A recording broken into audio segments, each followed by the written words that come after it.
Bonsoir à tous et bienvenue. Vous êtes sur Victoire Live. Nous sommes vraiment très contents de vous recevoir sur ce plateau. Il est 19h30 et nous sommes le vendredi soir, vendredi 18 octobre 2019. Et nous avons comme invité ce- le pasteur Abraham Mapika. Voilà, bonsoir pasteur, ça fait longtemps, hein. Bonsoir, cher David. Oui, Oui. effectivement, ça fait un moment qu'on ne Alors s'est je, pas vu. alors je savais pas comment vous en fait commencer dans l'introduction, mais pasteur, vous êtes un pasteur au fait habitué à Victoire Live, hein? Oui, en tout cas, ça fait, je crois, deux ou trois fois que je suis déjà venu. Ouais. Voilà. Le Et, temps passe vite, hein. on avait commencé à l'époque, même au téléphone. Même au téléphone. Donc, Oui. ça fait combien de temps à peu près? 3 4 ans, facile, non? Oui, ça fait, on va dire, bientôt presque 4 ans qu'on se Presque connaît. 4 ans? Presque Ouais. 4 ans qu'on se connaît. Qu'on se connaît. Alors, Oui. pasteur, comment allez-vous? Quelles sont les nouvelles? Oh, belle nouvelle et sans bonne, hein. Tant que Jésus est vivant, Amen, j'aime le amen. dire, hein. Tant que Jésus-Christ est Seigneur, tant qu'il est vivant, en tout cas, tout va bien. Amen, tout va bien. Ouais. Alors, pour ceux qui ne vous connaissent pas, alors, est-ce que vous pouvez nous dire d'où vous venez, pasteur? Alors, je me prénomme Abraham, hein. Ouais, Et puis le nom de famille que mes parents biologiquement donné, c'est Mapika. d'accord.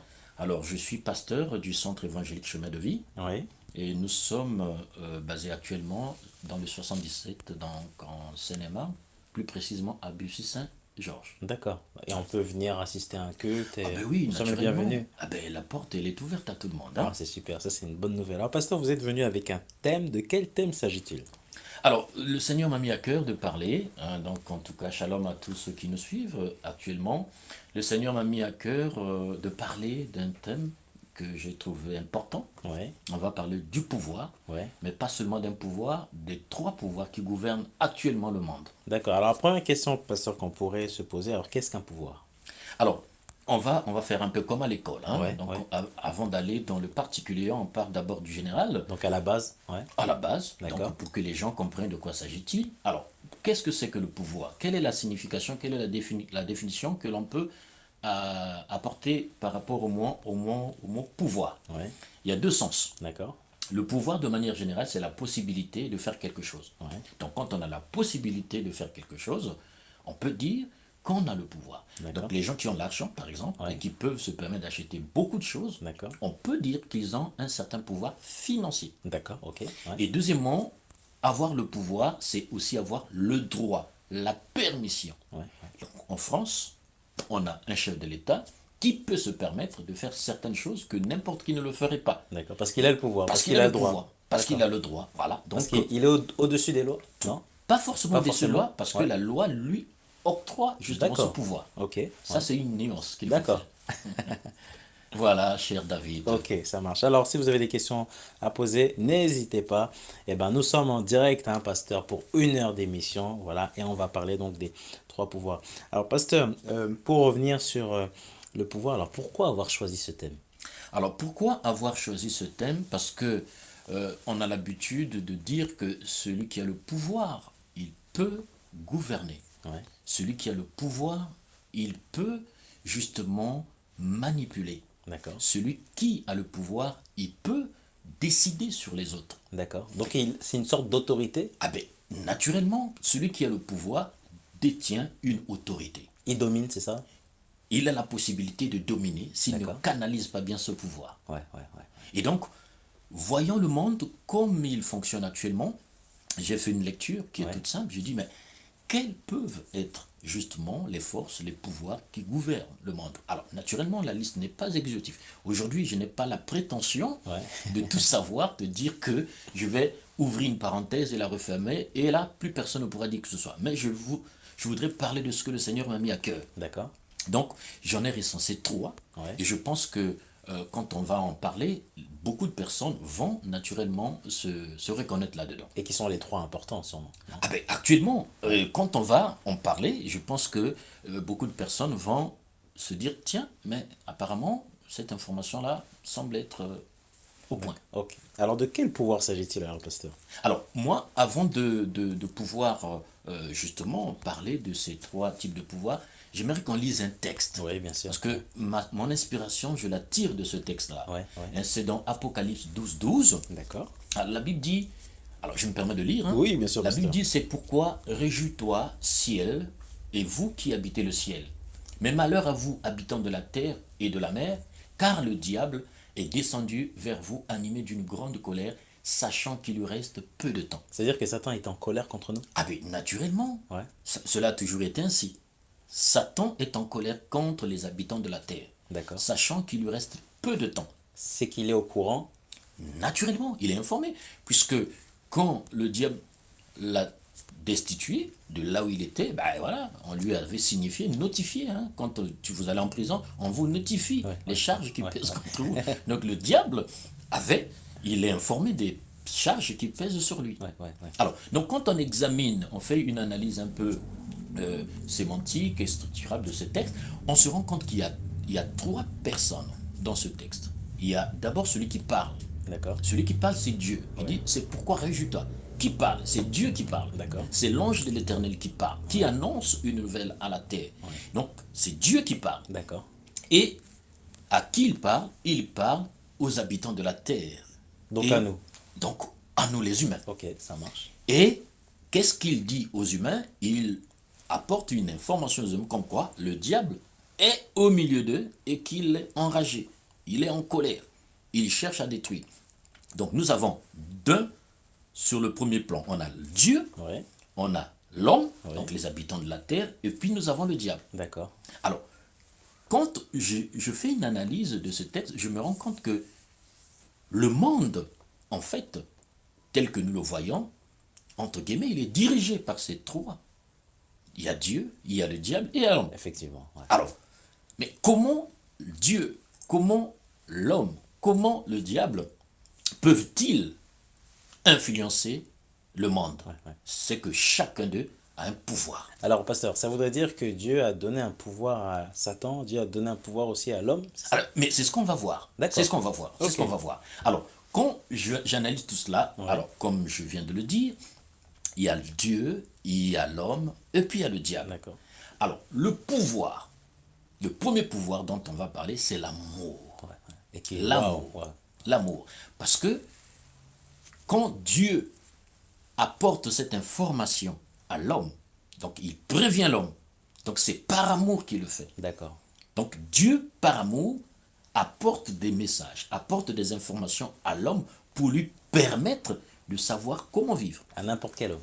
À n'importe quel croit homme, ou qui croit pas en de Dieu. manière globale. De D'accord. manière globale. La Bible dit que Dieu parle tantôt d'une manière, tantôt d'une autre. Ouais. Donc en parlant aux habitants de la terre, il s'adresse d'abord à l'homme. D'accord. Il apporte à l'homme un message. Ouais. Attention, warning. Ouais. Il y a le diable qui est là-bas. Ouais. Donc il prévient. Ouais. Vous n'êtes pas seul. Attention. Donc veillez à ce que vous faites parce que le diable est là. C'est une sorte de panneau danger, il faut faire Mais attention. tout à fait, D'accord. tout à Il y a un fait, hein, virage. tout à fait, Ouais. tout à fait, c'est un panneau de danger. Donc c'est un message que Dieu apporte à l'homme par amour. Donc, Ouais. et l'homme qui justement reçoit cette information, donc il y a Dieu qui lui donne l'information, pour lui donner un message particulier, précis, comme quoi le diable va agir sur la terre. Et donc, il donne à l'homme ce qu'on appelle le choix. D'accord. Il dit, si tu prends ce que je te donne comme information, Ouais. ou alors ben, tu vas prendre ce que le diable va te donner comme information. Donc c'est à toi de prendre, c'est à toi C'est de à toi de choisir. prendre. Soit Dieu, soit Soit Satan. Dieu, soit le diable. D'accord. Donc, le deuxième pouvoir dont on parlera, c'est donc le choix. Alors, pasteur, excusez-moi, ça veut dire que Dieu n'est pas un dictateur. Ah non du tout. Dieu n'impose pas. Non du tout. D'accord. Dieu, l'amour, quelquefois, voudrait qu'on laisse l'homme faire ce qu'il veut. Oui. Même si on sait qu'il va se tromper. Ouais, ouais. C'est cela l'amour, quelquefois. On laisse la liberté, on te laisse libre de choisir. Mais l'amour voudrait aussi qu'on dise les conséquences qui peuvent en découler si jamais on n'écoute pas les conseils. Ouais, ouais. Alors, donc, troisièmement, nous avons le diable. Donc, Dieu, il use d'amour. L'homme, il a le choix. Et le troisième pouvoir dont on parlera, c'est le mensonge. Ouais, ouais. C'est le diable, lui, il apporte le mensonge. Donc on peut dire de manière succincte, c'est que si vous regardez bien le monde est gouverné par ces trois piliers. Il y a l'amour, il y a le mensonge et au milieu il y a le choix de l'homme. Donc l'homme étant le gouverneur de la terre, le pouvoir que Dieu lui a donné, c'est de savoir choisir. Choisir ce qui est meilleur pour lui. Choisir entre le bien et le mal. choisir entre la vie et la mort, choisir entre la nuit et le jour. Et Dieu est là, il apporte l'amour. Et le diable, il apporte le mensonge. Donc c'est à l'homme de choisir entre l'amour de Dieu ou encore choisir le mensonge de Satan. Donc voilà un peu, on va peut-être en parler de manière un peu plus Mais là, c'était vraiment pour bien comprendre, en pour fait, déjà, comprendre que voilà, dès le départ, les dès trois le pouvoirs. départ, les trois pouvoirs qui gouvernent le monde actuellement, donc il y a l'amour, Ouais, il y a le mensonge et puis il y a le choix. les choix. Alors, pasteur, première question qu'on pourrait se poser par rapport aux choix. Les choix ont bien sûr une conséquence parce qu'à chaque fois qu'on décide au fait de quelque chose, eh ben, des fois, on ne sait pas comment ça va se terminer. Voilà. Est-ce que le choix, on s'aperçoit que la vie se construit avec le choix, pasteur? Voilà. Vous avez décidé de venir, c'était un choix. Tout à Voilà. fait. C'est-à-dire que le temps aussi, donc, est-ce que le temps est en relation avec le choix? Alors, je dirais oui et non. Ouais, ça dépend. Ça dépend de quel type de choix que l'on fait. Je décide d'aller à la piscine. Vous décidez à aller à la piscine, Ouais. c'est un choix.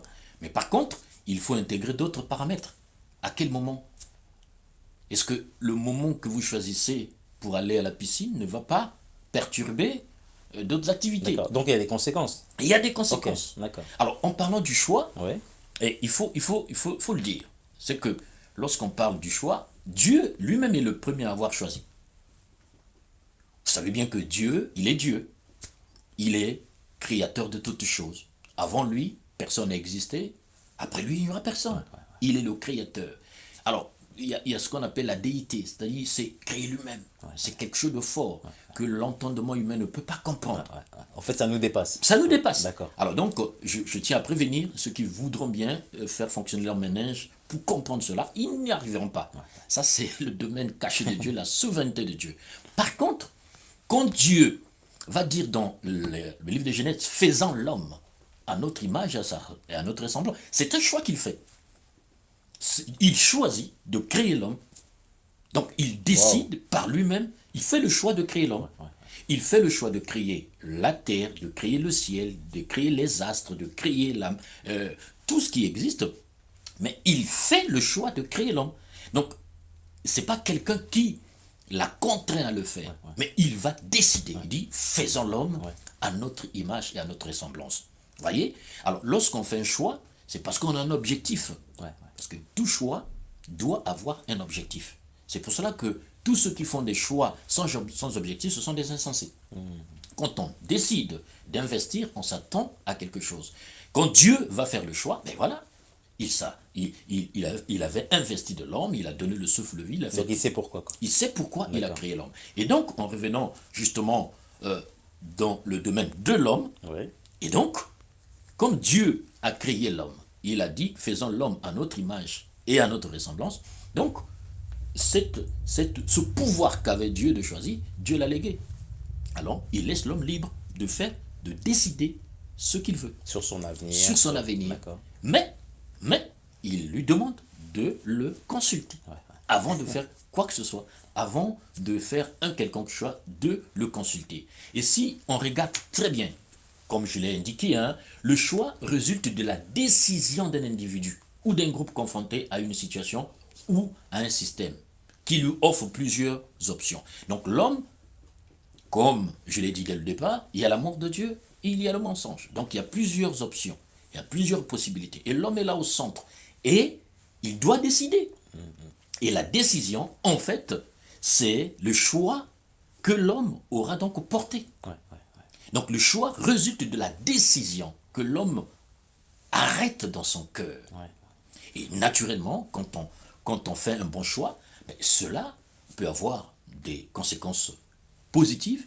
Et quand on fait un mauvais choix, naturellement, donc vous vous en doutez, on peut donc avoir des conséquences négatives. Ouais. Alors, pasteur, dites-moi, je viens d'accoucher, voilà, donc je viens d'avoir mon premier enfant, mon deuxième, mon troisième enfant. Est-ce que je dois, en fait, lui communiquer, en fait, le choix? Est-ce que je dois lui apprendre le bon choix? Parce que un enfant de bas âge, eh ben, si on lui apprend des bonnes choses, à être poli ou autre, eh ben, lorsqu'il va grandir, eh ben, c'est déjà une voie qu'il va suivre, non? Ben, la sagesse vient par rapport aux enseignements qu'on reçoit.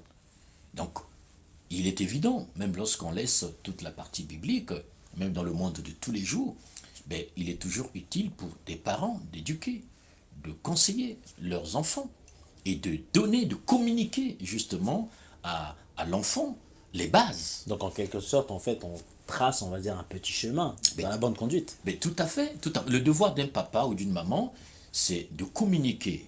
De la même manière que nous donnons de l'argent aux enfants, nous leur achetons de nos jours des tablettes, plein de choses. Oui, oui. De la même manière que nous investissons D'accord. dans leur habillement, mais dans leur loisir. Mais nous devrions également investir dans leur éducation. Investir également dans leur vie spirituelle. Donc, leur apprendre comment prier, leur apprendre comment lire la parole de Dieu. Dès le bas âge. Dès le bas âge. Ouais. Il y a beaucoup de techniques, hein, beaucoup de techniques de lecture. Il y a des Bibles, il y a des Bibles illustrées, Ouais, ouais. il y a des Bibles audio, Maintenant avec le digital, il y a le digital, il y a plein de choses sur les tablettes, il y a des applications qu'ils font. Mais non, le but, on peut décider justement de communiquer à l'enfant, de lui montrer comment il peut faire ses choix dans la vie. Parce que il y a plusieurs sources qui peuvent nous pousser à faire des choix. Il y a ce que l'on entend, ce que l'on voit, et ce que l'on sent, ce que l'on ressent. Donc, il y a plusieurs sources qui vont nous pousser à faire des choix. Dans la Bible, on nous parle d'un homme qui était le neveu justement d'Abraham. On nous parle de Lot. Ah, oui, oui. De Lot. Et il y a eu querelle entre ses bergers et les bergers de son oncle. Et là, sache qu'il était, Abraham va dire à Lot, écoute, mon cher neveu, on ne va pas continuer à se disputer. Le territoire est grand, alors tu choisis. Tu choisis. Si tu vas à l'est, moi je vais à l'ouest. Si tu vas au sud, moi je vais au nord. Je te laisse la liberté de choisir. Et là, on voit que Lot, il va jeter ses regards vers un territoire. Il a vu que c'était verdoyant. Il a vu que c'était verdoyant. Donc avant de prendre le choix, il a regardé. Il a regardé. Il a observé. Il a observé. Et quand il a observé, il s'est dit, mais tiens, je ne peux qu'aller là où il y a de la verdure. Parce que de l'autre côté là-bas, il y a un désert. Donc naturellement, à ce moment-là, ce que nous voyons influence largement notre choix. Qu'est-ce qu'il a fini par faire? Il a dit à son oncle, je vais de ce côté là-bas. Et on voit plus tard qu'en fait, le territoire dans lequel il est allé, c'était le territoire de Sodome et Gomorrhe. Vous voyez? Donc, le choix, pour le faire, c'est vrai qu'il y a la vue, il y a ce que l'on entend, mais si on veut faire un bon choix, je pense que la moindre des choses serait justement de consulter celui qui est le créateur de l'univers. C'est lui, naturellement, qui peut nous aiguiller. Alors, pasteur, des fois, c'est pas facile parce que il y a aussi le pouvoir de l'ennemi. On sait qu'aussi, l'ennemi est aussi puissant. Voilà. Alors, comment faire, pasteur, pour pouvoir en fait repousser, on va dire, les choix de l'ennemi? Comment ça se passe? Est-ce que c'est à travers la parole? Il y a un vieux papa qui avait dit à son fils, il dit, mon fils, sache que Satan est fort. Mais Jésus-Christ est tout-puissant. Amen. Amen. Donc, même si Satan est fort, même s'il peut user de beaucoup de stratagèmes pour nous influencer, mais nous avons la bonne nouvelle, c'est que celui qui est conduit par l'Esprit de Dieu, celui qui se laisse guider par Dieu, à ce moment-là, il aura une sensibilité pour discerner ce qui vient de Dieu et ce qui ne vient pas de Dieu. Donc, pour moi, la meilleure façon de se protéger, c'est de demeurer dans la présence de Dieu. C'est de rester justement fidèle, attaché à Dieu. Quotidiennement, tout le temps. De manière quotidienne. Alors, quand je dis s'attacher à Dieu, ça ne veut pas dire rester 24 heures sur 24 accroupi, à genoux, dans la prière. Ce n'est pas ce que cela veut dire. La Bible nous parle de la vie de prière. Quand on parle de la vie, il y a le manger, le boire, le vêtir, il y a tout ça. Donc, la prière, c'est un style de vie. C'est-à-dire vivre dans la prière. Vivre dans la prière, même lorsqu'on ne prie pas. On peut vivre dans la prière même lorsqu'on ne prie pas. Notre attitude peut être une prière. Notre façon de voir les choses peut être une prière. Notre façon d'entendre peut être une prière. Lorsqu'on se laisse envelopper par la présence de Dieu, à partir de ce moment-là, il y a beaucoup de choses, effectivement, qui peuvent ne pas arriver. Parce que celui qui s'attache à Dieu, il voit le danger arriver. Il y a la sensibilité, le Saint-Esprit est là pour nous accompagner, pour que nous puissions être efficaces justement dans nos choix. Est-ce que ça s'appelle le discernement? Oui, Ouais, Le discernement, quand on reçoit le Saint-Esprit, ouais. quand on se confie à Dieu, à ce moment-là, et le discernement fait partie également des attributs du Saint-Esprit. Le Saint-Esprit est là pour nous donner la possibilité de savoir discerner. De savoir discerner. Pas seulement dans le domaine démoniaque où on discerne les esprits, les démons. Non, Ouais. on peut discerner, on peut faire une lecture. Parce que lorsqu'on a le Saint-Esprit, pendant que le Saint-Esprit se manifeste en nous, c'est comme si nous avions emprunté les yeux de Dieu. Nous ne voyons plus comme un homme. Nous n'entendons plus comme Donc un nous homme. sommes différents, c'est ça? Bon, en Ouais, apparence, non. ouais. Mais Spirituellement, spirituellement, il oui. se passe quelque Parce chose. qu'à ce moment-là, il se passe quelque Ouais. chose. C'est le Saint-Esprit qui prend la place du moi. C'est le Saint-Esprit qui utilise maintenant nos yeux. On se souvient de ce qui s'est passé à l'époque du prophète Élisée Oui. avec Géasi, lorsqu'ils étaient entourés par l'armée syrienne. Mais Géasi était tout tremblant. Mais qu'est-ce que Élisée lui a dit? Dire, mais reste calme, parce que ceux qui sont avec nous sont plus nombreux que ceux qui sont avec eux. Il va prier Dieu pour que le Saint-Esprit ouvre les yeux de Géasi. Et quand les yeux de Géasi se sont ouverts, là, il pouvait voir ce qu'il ne pouvait pas voir avec ses yeux humains. Il a vu qu'il y avait une grande armée. Donc là, ça change la donne. Là, Ça j'ai change compris. la donne. Ok. Donc, quand on est conduit par le Saint-Esprit, effectivement, c'est ça qui change tout. Amen. Ouais. Voilà. Alors, pasteur, il y a déjà eu quelques commentaires donc, sur Facebook. Donc, je rappelle à tous les auditeurs que nous sommes en direct et nous parlons des trois pouvoirs avec le pasteur Abraham Mapika. Alors, il y a Brice qui dit c'est la vérité et Adri, Amen, rien ne réussit sans Jésus-Christ. Mais c'est tout à fait cela. C'est tout à fait cela. Parce que Jésus-Christ, j'aime cet homme. Je l'appelle homme parce que la Bible dit qu'il est homme et en même temps Dieu. Waouh. Je l'aime parce que il est fantastique. C'est le seul ami qui est capable de nous comprendre. Il est capable d'entendre notre silence. Vous voyez, c'est poétique, hein? Il est capable d'entendre notre silence. Il est capable de voir ce que les hommes ne peuvent pas voir. Il est le seul ami qui nous comprend, l'ami fidèle. Et donc, voilà, qu'est-ce qu'on peut? On ne peut pas lui résister. Et sans lui, on n'est rien. Sans lui, on ne peut rien faire. Alors, pasteur, pourquoi Dieu a donné un pouvoir à Satan? Alors, déjà, pour Oui. comprendre, hein, donc là, on va parler d'abord de ce qui s'est passé dans le ciel. D'accord. Quand on lit dans la Bible, Ouais. hein, bon, je vous fais grâce de tout ce que les commentateurs disent. Alors, on nous raconte que Dieu était dans le ciel avec toutes les personnes, tous les anges, les archanges, les cherubiens qui étaient. Donc, Et au début, ils étaient bons. voilà, Ils, donc ils le étaient dans le diable, bien. D'accord. à l'époque, on l'appelait Lucifer. D'accord. Ok. Alors, donc, on peut dire que Lucifer est une créature, Ouais. Donc, créé par Dieu. créée par Dieu. D'accord. C'est une créature, il était Lucifer, il était dans la cour de Dieu. Il avait le pouvoir, parce que tous ceux qui sont auprès de Dieu, la preuve, nous qui sommes humains, la Bible dit que nous avons reçu Jésus, et Jésus en nous, c'est l'espérance de la gloire. Donc, tous ceux qui ont la vie de Dieu en eux, tous ceux qui sont en contact avec Dieu sont puissants. Amen. Ils ont le pouvoir, Ouais. ils ont l'autorité. Donc, le diable avait un pouvoir, il avait une autorité, parce que c'était un ange. Mais il va se trouver que, là on revient au choix, il va se lever que quand le Dieu a créé les anges, il a créé les archanges, les cherubiens, tout le monde, mais il leur a doté également de ce pouvoir le choix. C'est-à-dire il leur a laissé la possibilité de décider, Donc, ils sont libres. mais ils sont libres. Wow. La preuve, quand Satan va se rébeller, c'est un choix qu'il a fait. C'est un choix. C'est une décision qu'il a prise. Donc on peut dire qu'il était doté justement de ce pouvoir, Ouais. de choisir. Mais il a choisi de renverser Dieu. Mais ce que le diable ne savait pas, c'est qu'il n'est pas omniscient.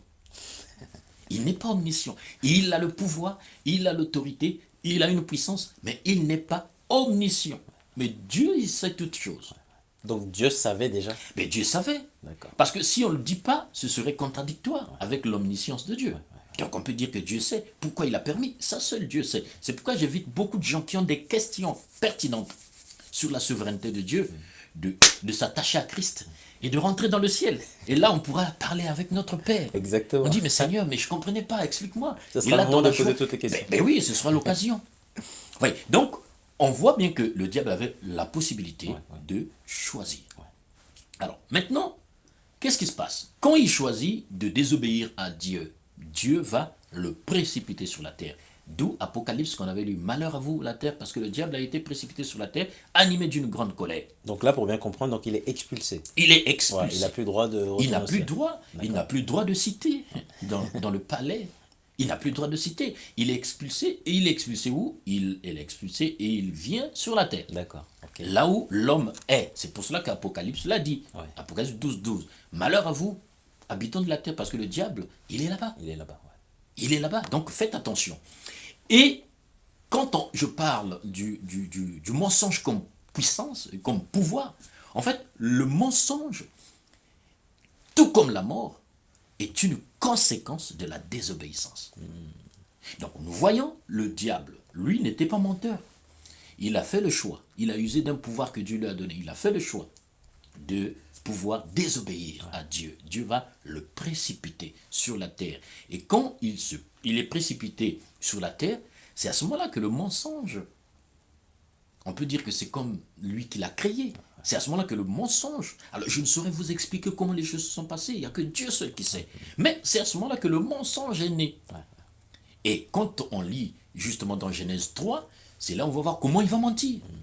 Il va commencer à mentir. Et là, Jean 8, 44 le dit, vous avez pour père le diable et vous voulez accomplir les désirs de votre père.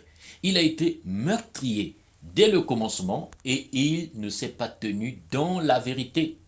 Parce qu'il n'y a pas de vérité en lui, lorsqu'il profère le mensonge, il parle de son propre fond, car il est menteur et le Et le père père du du mensonge. mensonge. Ouais. Alors, pasteur, est-ce que ça voudrait dire que c'est lui, en fait, eh ben, qui a tenté l'homme Mais naturellement, dès mais le jardin, quand même? le récit, mais si vous voyez bien, tout se concorde. Déjà, Apocalypse, qui est un livre écrit bien après Genèse, ben, nous donne prophétiquement un message par rapport à ce qui s'était passé avant que Genèse ne soit écrit.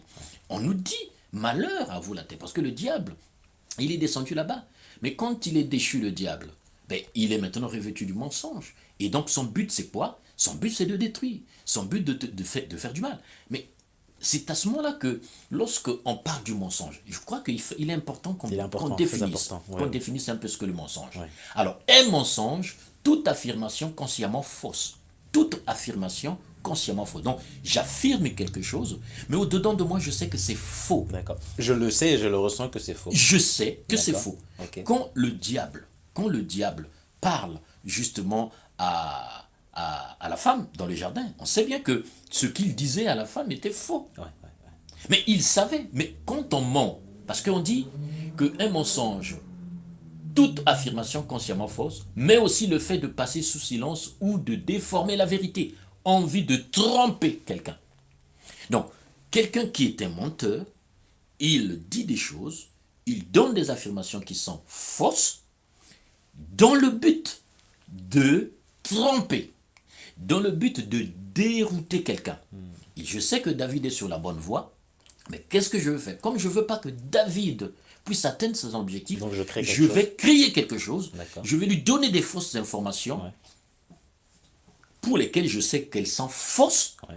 Et à partir de ce moment-là, mon but recherché, c'est de te détourner. Ouais, ouais, ouais. Donc le but de Satan, comme Apocalypse 12, 12 le disait, malheur à vous habitants de la terre. Parce que le diable est là, il sait qu'il lui reste peu de temps. Donc le but de Satan jusqu'au retour de Jésus, ça sera le même. Détourner l'homme du chemin. Donc toujours la même mission. La même mission. D'accord. Mais non, mais la Bible dit que Jésus ne change pas. Mais je peux aussi dire que le diable ne change pas. Parce qu'il a une mission qui est unique. C'est de détruire. C'est de détourner l'homme du chemin. Et là, face aux assauts du diable, face au mensonge du diable, le pouvoir que l'homme a de choisir. Waouh, waouh. De choisir. Et pour ça, le diable ne contraindra personne à choisir. C'est l'homme. C'est pourquoi je vais parler des trois pouvoirs qui gouvernent le monde. Si vous regardez de manière globale ce qui se passe dans le monde, mais si on enlève l'amour, si on enlève le mensonge, si on enlève le choix, ben, il n'y a plus rien sur la terre.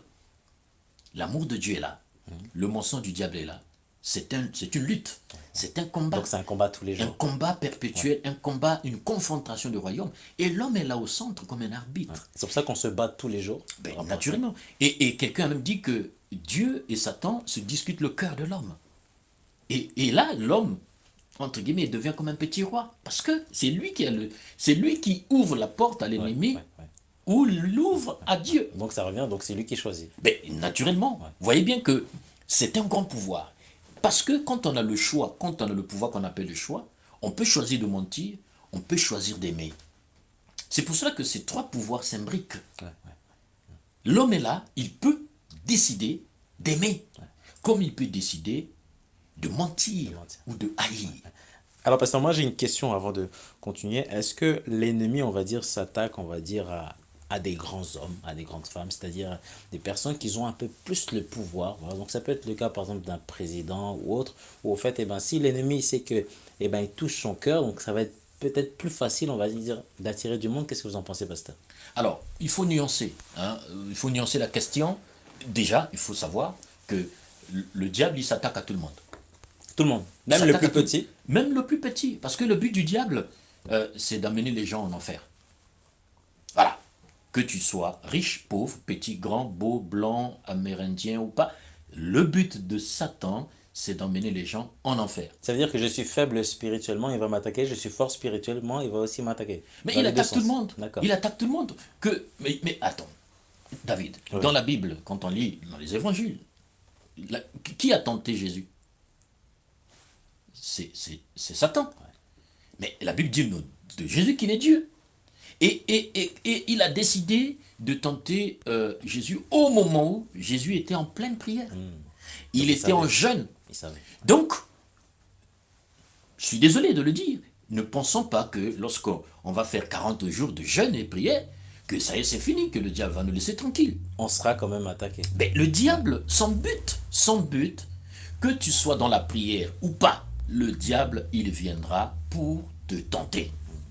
Le diable, il viendra pour te tenter. Il a des agents pour ça. Que tu sois loin, que tu puisses avoir la plus grande onction possible du monde, le diable, il viendra. Il viendra, il viendra. C'est pour cela que la Bible nous demande de résister.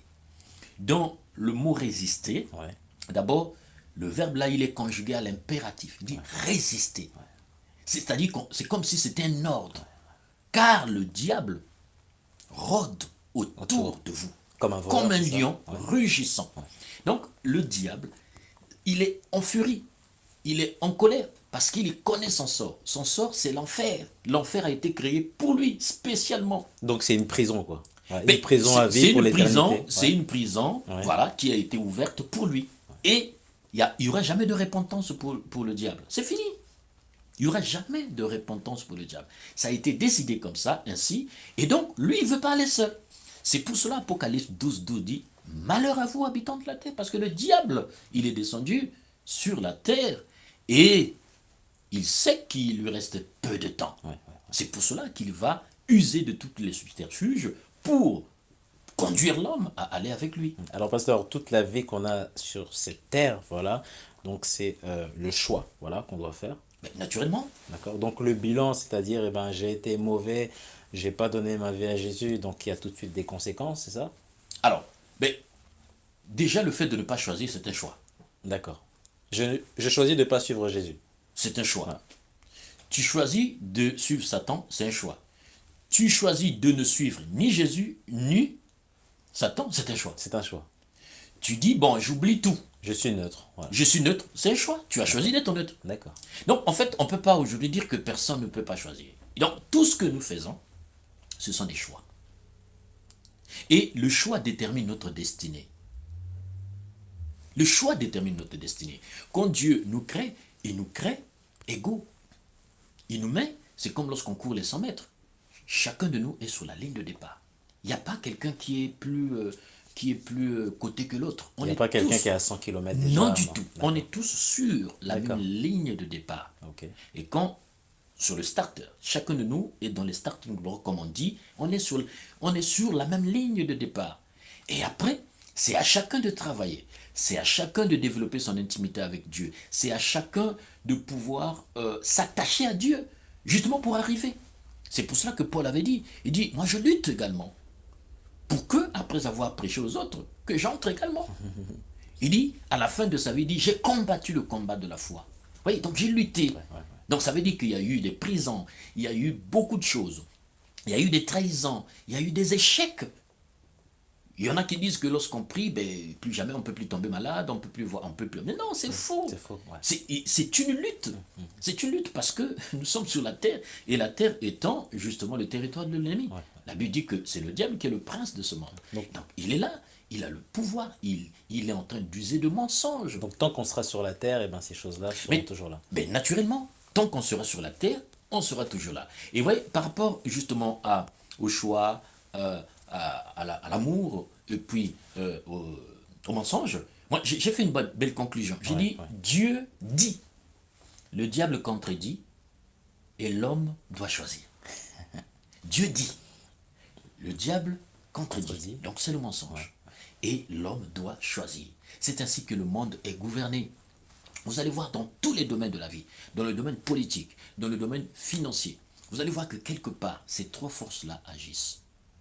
Vous êtes chef d'entreprise, mais si vous mettez l'amour devant, ben, vous allez bien gérer votre activité. Mais quelquefois, vous allez voir même dans une entreprise, il y a des gens qui viendront mentir. Ils iront voir le patron pour dire, mais voilà, un tel, il vient en retard, il fait ceci, il fait cela. Et puis, quand le patron entend ça, il dit, mais non, il faut qu'il choisisse. Et c'est à ce moment-là que le mensonge va l'orienter à faire un choix. Soit de ne pas écouter la personne qui est venue faire le mensonge, ou alors de dire, bah, écoutez, il a raison, je vais licencier David. Alors, pasteur, alors une question. Si quelqu'un vient de voir, me parlant, je sais pas, de n'importe quel sujet, est-ce que avant de dire oui, je dois mettre ça en prière? Alors, de Comment ça base, se passe? Ouais. de base, Ouais. de base, oui. Je ne connais pas la personne. Vous ne connaissez pas la personne, Ouais. alors ça dépend de quel type de personne. Vous ne connaissez pas la personne parce que vous ne l'avez jamais vue, Ouais. ou alors, vous voyez la personne tous les jours, mais spirituellement vous dites, je ne la connais pas assez. C'est-à-dire qu'il faut rentrer spirituellement, c'est ça? Mais vous voyez, même avant de faire alliance avec quelqu'un, c'est pour cela même dans le domaine du mariage, on dit, quand tu veux faire un choix, il faut prier, il faut demander à Dieu. Alors, Dieu ne va pas t'imposer un choix, mais Dieu va t'orienter. Dieu va te dire, bah, écoute, ce que tu veux choisir, tu es libre de le choisir, mais sache qu'il y aura tel danger. D'accord. En fait, il t'informe. Ouais. Et c'est à toi de prendre ou de ne pas prendre. D'accord. Il dit, je mets devant toi la vie et la mort. Mais il dit, choisis la vie, Choisis la vie. afin que tu vives. Donc il conseille.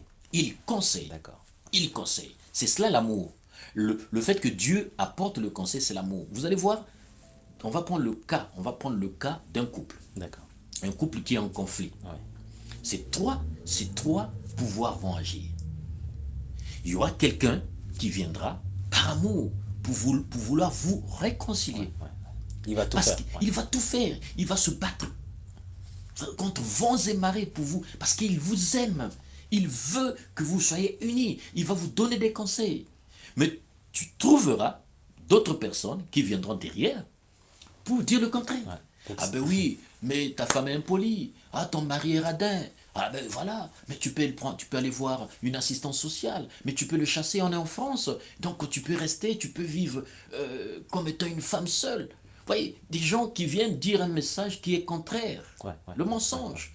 Et toi, au milieu, c'est à toi de décider. Alors, pasteur, tout à l'heure, vous avez parlé d'agents. Est-ce que ça peut être, on va dire, dans ce cas, des agents qui sont envoyés? Voilà, l'ennemi envoie ses agents pour pouvoir, Mais- on va dire, nous séparer. Mais vous savez, on est dans un monde, je ne sais pas s'il vous est arrivé, moi il m'arrive dans ma gare, quand je sors de ma gare, j'ai l'impression de voir toujours de nouveaux visages. Ouais.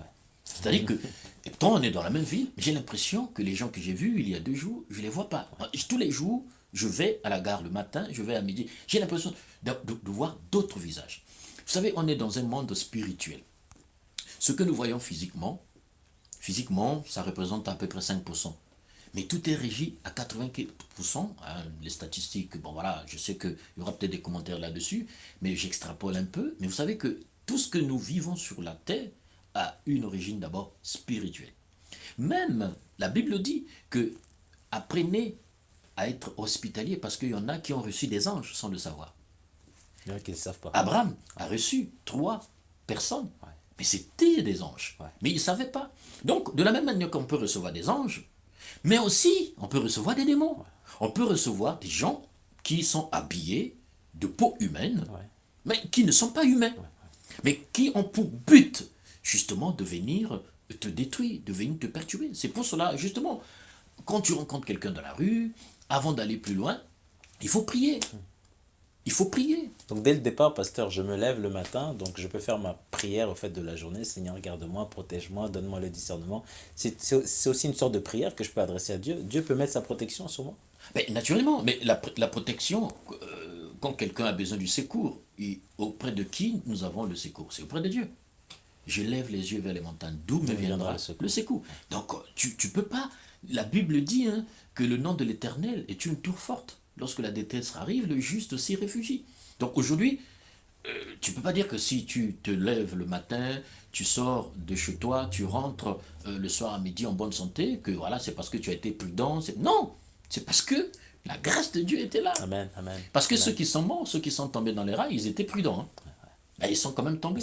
Donc, c'est pas grâce. Donc, c'est pour cela qu'il faut tous les jours, voilà, rendre grâce à Dieu et lui confier notre vie. Amen. Maintenant, en revenant à ce qu'on disait par rapport aux hommes que le diable peut envoyer, oui, le diable a des agents. Vous savez, pour séduire quelqu'un, si moi je veux te séduire, il faut connaître mes goûts. Il faut que je sache Ouais. qu'est-ce que David aime. Ouais, Je ne viendrai pas te séduire avec ce que tu n'aimes pas. Ça veut dire que vous allez rechercher des choses sur moi? Voilà, je vais m'informer. Ouais. Je vais m'informer. Je vais infiltrer ton entourage. Connaître tes goûts, connaître tes positions, savoir ce que tu veux. Et à partir de ce moment-là, je paraîtrai comme un sauveur. Et toi, tu diras, waouh, mais il répond à mes attentes. Et là, en fait, tu te trompes. Et là, je vais t'offrir des choses, je vais te donner des solutions, tout et tout. C'est pour cela qu'il faut prier. C'est important. Même lorsque on a reçu la réponse, il faut prier. Toujours. Il faut prier, dire Seigneur, bon voilà, j'ai eu tel problème, mais voilà ce que la personne m'a dit. Qu'est-ce que je dois en faire? Est-ce que je dois ou je ne dois pas? Parce que la personne peut me presser, voilà, me dire, ouais, mais il y a besoin d'une réponse tout de suite là. Mais vous savez, moi je pense que le marketing, bon, enfin, je vais peut-être faire rire beaucoup de gens. Bon, c'est juste une boutade. Hein. Le marketing vient peut-être de Satan. Parce que le marketing, c'est l'art d'habiller ce qui est moche. Il n'y a rien de bon, mais on l'habille pour attirer. Pour le regard. Pour le regard. Parce qu'on sait que les gens, comme on l'a dit, font leur choix en fonction de ce qu'ils voient. Souvenons-nous de Lot, qui avait choisi le territoire de Sodome parce que c'était verdoyant. Et donc le diable, si le diable veut te séduire, il ne va pas arriver avec des cornes. Si le diable veut te faire tomber dans l'impudicité, il connaît tes goûts. Il sait, entre guillemets, quel type de femme tu aimes. Mais c'est ce type de femme-là qu'il va envoyer. Il sait que tu es faible par rapport à l'argent. Tu aimes l'argent. Il va envoyer des hommes qui ont de l'argent. Donc ça veut dire qu'il nous connaît en quelque sorte. Mais naturellement, le diable, c'est un agent secret. C'est pour cela qu'il va falloir prier. Justement, prier pour savoir qu'est-ce que tu peux faire, qu'est-ce que tu peux poser comme acte. Qu'est-ce que tu peux prendre comme décision? Qu'est-ce que tu peux faire comme choix? C'est important. Alors pasteur, avant de continuer, alors je rappelle que nous sommes en direct sur Victoire Live, voilà, il nous reste à peu près donc 16 minutes et nous sommes avec le pasteur Mapika Abraham. Alors on va regarder donc les réactions donc sur Facebook. Donc Ghislaine, je suis de même avis que toi, homme de Dieu. Je bénis le Seigneur de t'avoir comme père. Alors nous avons aussi Ben Obi, le mensonge a pour père le diable, celui qui ment fait les œuvres de son père le diable. Et dernier message donc de Adri, c'est pas parce qu'on est prudent, mais c'est la grâce de Dieu qui nous préserve. Amen. Je suis d'accord avec cette façon de voir les choses et je la partage. Alors, juste parce que je pense que c'est important quand même d'en parler. Hein, oui, bien sûr. Hein, oui. Parce que les gens se disent, mais le diable est le père du mensonge. Alors, mais comment le mensonge peut atteindre l'homme? Parce que je pense que tu as commencé à en parler, rapidement on va en parler. Alors, j'ai 3 points à partager avec toi. Comment le mensonge arrive-t-il dans nos bouches? C'est une question que les gens peuvent se poser. Comment l'homme arrive-t-il à mentir?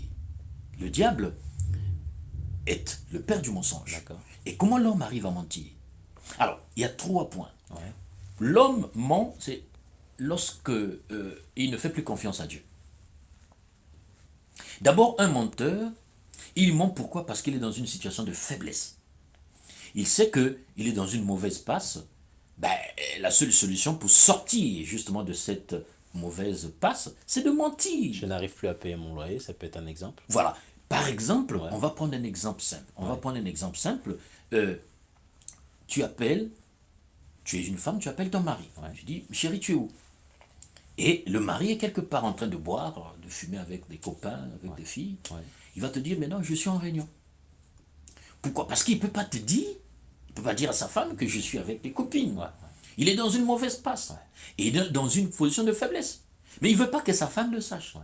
Il ment. Donc ça, c'est un mensonge. C'est un mensonge. D'accord. Donc lorsqu'on est dans une situation de faiblesse,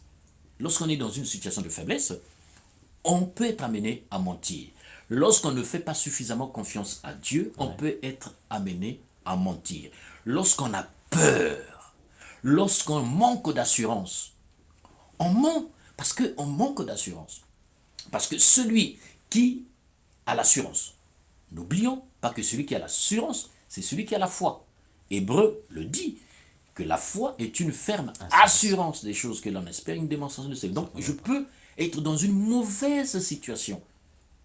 Mais après je me dis, mais non, j'ai la foi que ça va marcher. Ah ben. Et comme j'ai la foi, j'ai cette ferme assurance, je ne vais pas mentir. Parce que si je mens, ben, j'obtiens ce que je veux. Mais j'aurais menti quand même. Et c'est pour cela que je ne vais pas mentir. Ça veut dire que la foi, comment dire, la foi, c'est comme un aimant en fait qui repousse le mensonge, c'est ça? Ben, naturellement, la foi et le mensonge sont de signes contraires. En physique, on l'a dit, hein, deux corps. Étranger. Voilà, quand on a un corps qui n'a pas de nature avec un autre, il n'y aura jamais mariage. Ils peuvent pas s'entendre. Il n'y aura jamais mariage. Hein, il n'y aura jamais mariage. C'est pour cela. C'est pour cela que quand tu as la foi, le mensonge, quand le mensonge va arriver, il va rencontrer la foi.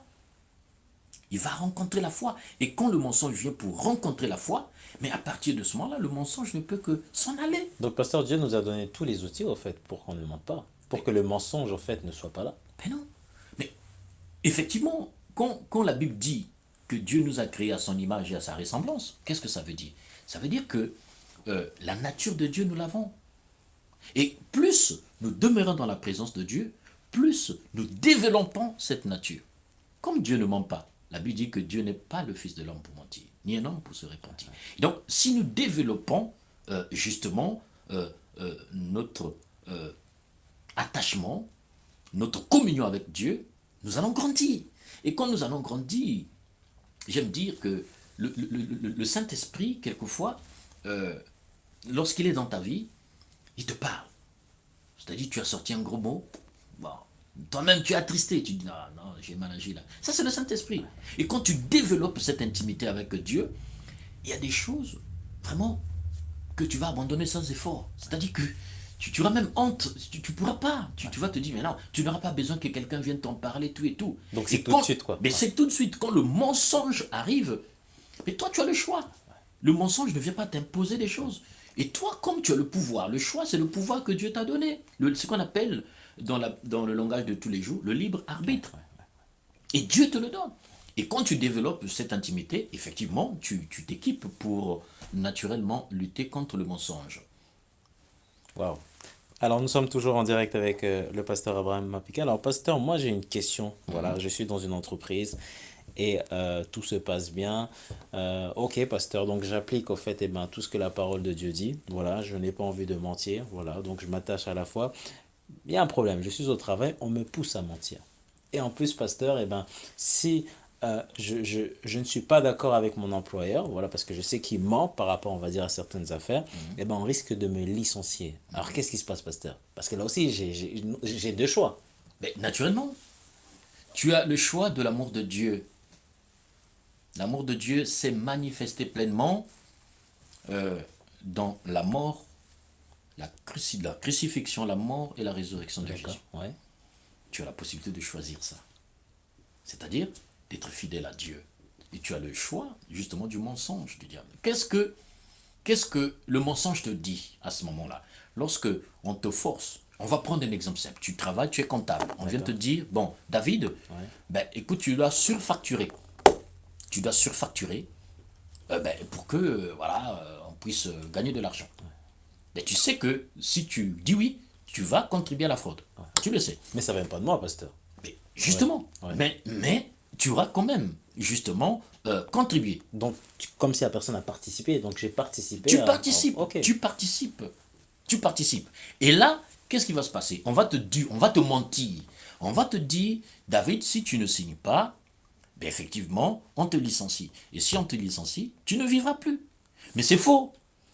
Parce que ma vie ne dépend pas de cet emploi seulement. C'est là qu'il faut comprendre. C'est là qu'il faut comprendre. C'est pour cela que c'est important. Justement parce que le choix d'être doit être assis sur l'amour de Dieu. Le choix d'être doit être assis justement sur la parole de Dieu. Je sais que il n'y a pas de problème, je refuse, on me licencie, je reste à la maison, j'ai la foi. Amen. C'est la foi qui est le repoussoir du mensonge. Si tu n'as pas la foi, tu tomberas dans le mensonge. Il faut avoir la foi, et une foi solide, pour justement résister face au pouvoir qu'on appelle le mensonge. Si tu n'as pas la foi, tu vas sombrer. Il y a beaucoup de gens à qui on a dit, ben écoute, si tu ne m'épouses pas, ben voilà, tu vas vivre dans la pauvreté. Si tu ne rentres pas, on va voir un peu ce qui se passe en Afrique. Aujourd'hui, on fait croire aux gens que si tu ne rentres pas dans la franc-maçonnerie, ben tu peux pas être riche. Mais c'est faux, Abraham était riche. Il n'était pas franc-maçon. Ok, on est d'accord. Job était riche, l'homme le plus riche de son époque, il n'était pas franc-maçon. Mais le roi Salomon était riche. Mais il n'était pas franc-maçon. Il y a plein d'autres hommes qui sont riches sans être francs-maçons, sans avoir touché aux sciences occultes. Mais le diable va te mentir. Mais si tu n'as pas la foi, mais tu vas accepter ces Alors, choses-là. pasteur, il faut être fort aussi dans la foi, non? Mais la Faut, foi, faut résister. mais la foi vient de ce que l'on entend.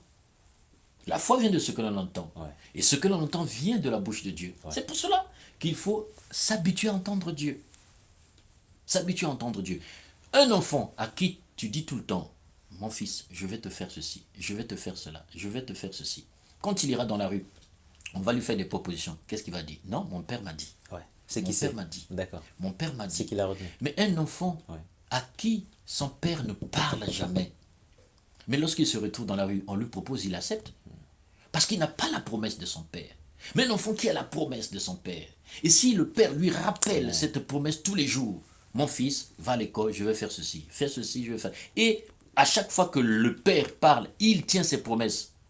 La foi de cet enfant-là grandit. Ouais, au fur et à mesure. Donc en fait, la foi entretient la foi. Amen. Quand tu as la foi, la promesse s'accomplit et la foi que tu avais entretient une foi plus grande que tu vas avoir. Et c'est un cercle vertueux. Et à partir de ce moment-là, tu ne fais que grandir. C'est là où la Bible dit que nous grandissons, nous allons de gloire en gloire, Amen. Amen. sans limite. Amen. Parce que la foi est le déclencheur de toutes choses. Ouais, ouais. Donc, La pasteur, foi nous permet de choisir. Dieu nous aime. Dieu est amour. Mais tout à fait. Tout à fait. Dieu est amour, la Bible le dit. Hein. J'allais juste en parler lorsque on parle de l'amour de Dieu. Alors, quand on parle de l'amour de Dieu, je ne parle pas d'un sentiment. Parce que l'amour, tel que les hommes le définissent, c'est un sentiment. Ouais. Et un sentiment est versatile. J'aime parce qu'on me fait du bien, et quand on me fait plus du bien, j'aime pas. C'est pour ça que vous voyez qu'il y a des couples qui divorcent. Parce qu'à un certain moment, ils s'entendent plus. Pourquoi ils s'entendent plus? Parce que c'était pas le réel amour. C'était l'amour éros. L'amour éros, l'amour sensuel. Bon voilà, voilà. Puisque je n'ai plus ça, ben voilà. Je casse. t'aime plus. Je t'aime plus. Ouais. On divorce. Mais l'amour de Dieu, c'est l'amour agapéo. C'est l'amour sans intérêt. Cet amour-là est un amour sans limiter. Nous n'avons pas une idée du caractère illimité de l'amour de Dieu pour l'homme. Et quand justement on parle de l'amour de Dieu, on ne va pas l'assimiler aux sentiments. Ce n'est pas les sentiments. L'amour de Dieu est un attribut. Dieu est amour. Amen. Amen. Il est la personnification, il est l'incarnation de l'amour. La Bible dit dans 1 Jean 4, 8, celui qui n'aime pas n'a pas connu Dieu, car Dieu est amour. Dieu est amour, c'est ce qu'il est. C'est sa personne. C'est son essence. Ce n'est pas seulement une qualité. L'amour de Dieu n'est pas seulement une qualité. C'est son être. C'est ce qu'il est. Il est la source d'amour. Et il nous permet de comprendre cette dimension de son amour quand on lit, on ne va pas le lire, dans l'épître de Paul aux Corinthiens, donc première épître de Paul aux Corinthiens au chapitre 13. L'amour est ceci, l'amour est cela, l'amour est cela. Voilà, là on nous parle justement l'amour de Dieu. Donc c'est un amour plus que parfait. Mais un amour plus que parfait, un amour absolu, un amour qui n'a pas de tâche. La Bible dit qu'il nous a aimés le premier. Il nous a aimés le premier. Et donc c'est ça qui fait de Dieu Dieu. Amen. C'est parce que le diable, lui, il ne peut pas aimer. Il n'a pas ce pouvoir-là. Il n'y a que Dieu qui a le pouvoir d'aimer. Et comme il a le pouvoir d'aimer, c'est pour cela qu'il nous a donné cette portion. Nous, en tant qu'humains, on peut aimer. Mais le diable, lui, ne pourra pas aimer. Le seul pouvoir qu'il a, c'est le mensonge. Alors, pasteur, quel message pouvez-vous dire à toutes les personnes, en fait, qui nous écoutent? Alors, peut-être qu'il y a des personnes qui ont du mal avec le mensonge. Le mensonge, en fait, leur colle directement dès le matin lorsqu'ils se lèvent, il faut qu'ils mentent. Pourtant, ils lisent la parole de Dieu, pasteur. Alors, qu'est-ce qu'il faudrait faire? La question qu'on peut se poser, on peut la reformuler. Comment éviter que le mensonge s'attache à notre bouche? Ah oui. Bon, premièrement, il faut d'abord reconnaître que le mensonge est une mauvaise chose. Tu ne peux pas lutter contre une chose si tu n'acceptes pas que c'est une mauvaise chose. D'accord. Commencez par là, ça c'est le béaba. Qu'on soit chrétien ou pas, commencez par ça. Donc, ça, c'est la base. Ça c'est la base. D'accord. Accepter que et reconnaître que le mensonge est une mauvaise chose. Deuxièmement, apprendre à pratiquer la vérité. Alors, je vais vous parler un peu d'économie, hein. Je suis économiste de formation. Il y a un homme qu'on appelle Gresham. Ouais. Hein, pour les économistes, ils vont se reconnaître. Il a mis en place ce qu'on appelle la loi de Gresham. Qu'est-ce que la loi dit? La loi dit que dans une économie, lorsqu'il y a deux monnaies, une fausse et une vraie, qui se valent, c'est-à-dire qui ont le même cours, qui ont le même taux de change, donc une fausse monnaie, une vraie monnaie, Ouais. la mauvaise monnaie a toujours tendance à chasser la bonne. Pourquoi? Parce que les gens vont se débarrasser de la mauvaise monnaie pour garder la bonne monnaie. D'accord.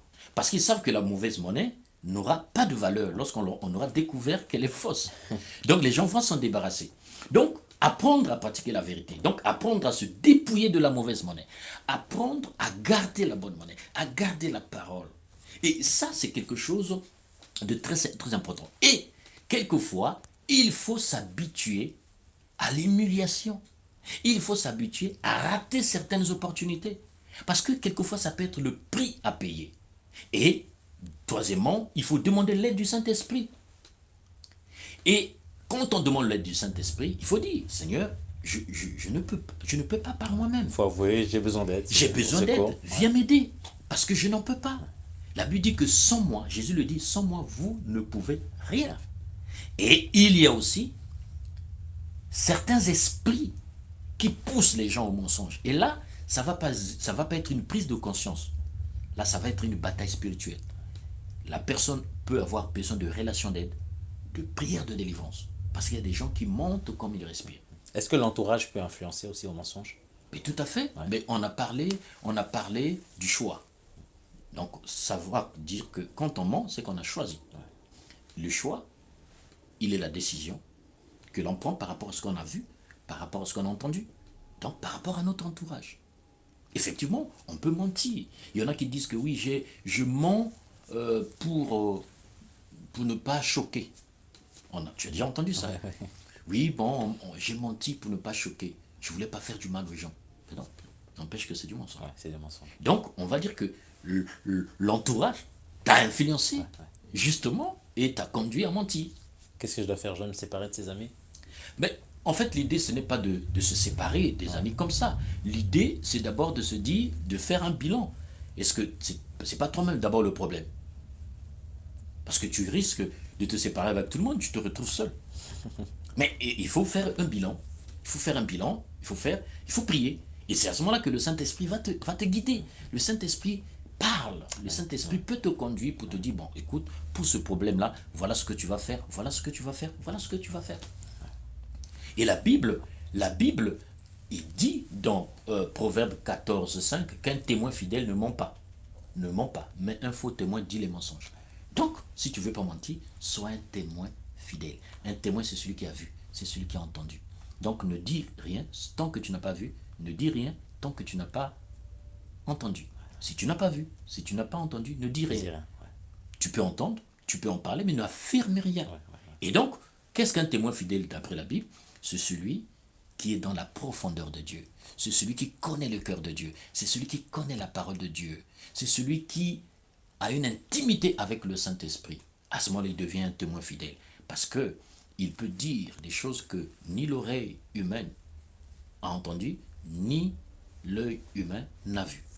Pasteur, la parole de Dieu, non seulement il faut la lire, il faut la pratiquer. Mhm. La parole de Dieu nous dit tout, hein. Elle est claire sur la vérité et sur le mensonge. Elle nous dit de faire le choix, Tout voilà, à fait, tout à le fait, bon choix, tout à fait, avec tous les outils que Dieu nous donne. tout à Voilà. fait, tout à fait. C'est-à-dire que, pasteur, on a tout pour réussir sur la terre. Mais on a tout, on a tout, on a tout, on a tous les outils nécessaires. On a tous les outils nécessaires. Mais le problème, c'est que les humains ne s'en servent pas. Ou alors, ils s'en servent mal. Voilà. Ah, pasteur, il nous reste 2 3 minutes avant de terminer ce live. Alors, est-ce que vous avez un message, voilà, précis à dire à toutes les personnes qui nous écoutent actuellement sur Victor Live ou bien qui vont nous écouter demain ou après-demain? Alors, il y a un message profond qui remonte sur mon cœur actuellement, parce que on a parlé du choix, de l'amour et du mensonge, mais j'aimerais juste te donner quelques informations par rapport à l'amour de Dieu. Et il y en a quelquefois qui ne le savent pas. Ouais. La Bible dit que Dieu nous aime. Dieu nous aime. Donc toi qui me regardes, tu dois savoir que Dieu t'aime. Amen. Et la question qui remonte souvent, mais pourquoi? Pourquoi Dieu nous aime autant? Pourquoi Dieu donne-t-il autant d'amour? Au point, justement, de pouvoir créer l'homme à son image et à sa ressemblance. J'ai 2 points à partager. Ouais, Premier ouais. point, Dieu nous aime parce qu'il est responsable de notre création. Waouh. Il est responsable. C'est lui qui a fait le choix de nous créer. Mais pourquoi ne nous aimerait-il pas? Nous étions dans les méandres, justement, de la conscience de Dieu. Et Dieu nous a appelés à l'existence. Il a décidé, il a fait le choix de te créer, toi, David, une si belle créature. Amen. Amen. Mais Merci, pasteur. c'est pour cela qu'il tient à toi. Il te donne tout son amour.